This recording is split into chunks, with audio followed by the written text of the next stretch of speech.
My name's Cam Sandu and I'm one of the organisers behind the Real Media Project. I'm Des Friedman. I teach at Goldsmiths in London and I've been a media activist for a long time. I'm currently the chair of the Media Reform Coalition. My name's Jess Mayo and I am the parliamentary candidate for Wythenshawe and Sale East, and I'm here representing the Green Party today. We're here with our last remaining Slaney Street in order to talk about what we're doing in Birmingham. Jamie Kelsey-Fry. I'm a contributing editor, New Internationalist magazine. I'm the co-founder of an anti-fracking group called Talk Fracking. My name's Stephen Kingston, I'm from the Salford Star and I'm here because it's a Real Media event. My name's Sean Day and I'm from a group called Real News, which is a video activist collective based in London. My name's Donncha McCarthy. I was invited here with two hats. One is I'm the author of The Prostitute State, which is a book about the corruption in British politics. And second hat is I'm helping to organise Occupy Rupert Murdoch Week at the end of March outside Rupert Murdoch's palace in London Bridge. My name's Polyp, P-O-L-Y-P. I'm an independent, radical political cartoonist.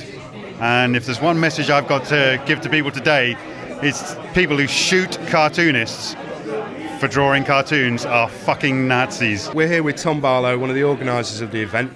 Can you tell us what the hell's going on here, Tom? Oh, mate, it's all kicking off. No, we're having a nice day to get people together who are producing alternative radical media across the country, and media that engages in acting in the public interest, not in the private interests of corporations or big business, but actually, talking about the issues that are important to everyday people. We're going to talk about what are the problems with the mainstream or mass media as it currently exists, and what we can do about it and how practically we can go about doing that. So that's going off today. There's a sort of a critical mass of people coming to the conclusion, I've been lied to for a really long time. That's why the fracking movement's interesting. Up and down the country, sort of retired right-wing Daily Mail readers are going, I have been lied to all my life. We need a media system that is going to tell our stories. Otherwise, it's not a democracy. What is it about independent media that presses your buttons? Well, they're doing a better job than the mainstream a lot of the time. The reason that there's such a yawning gap and so many bloggers and independent news sources out there is because the mainstream media aren't doing their job. And you've got far more truthful, far more integrity from people who aren't having pressure from advertisers and other sort of corporate interests. Ultimately, you only achieve change by engagement, and you have to engage with what is happening.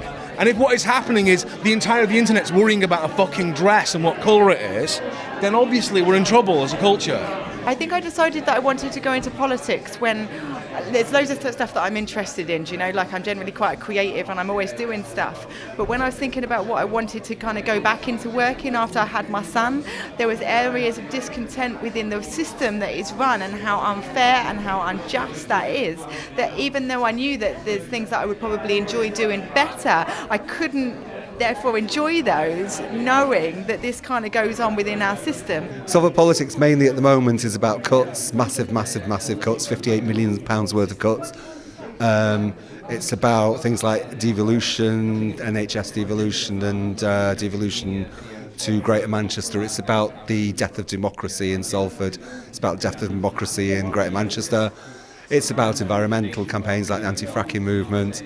It's about Peel Holdings taking over everything. It's about property speculators coming into Salford and building apartments for rather rich people and not paying anything back into the people of Salford at all. There's all kinds of links between religious, economic and political dogma, and it all needs challenging. All of these sacred cows need taking down, and you have to have people who are willing to speak up against that and fight the fight. To summarise it in a sentence, the production of thought, academia, the dissemination of thought, the media, the implementation of thought, legislation, and the profits from all of that, the tax haven system, means that we don't live in democracy, we live in a prostitute state.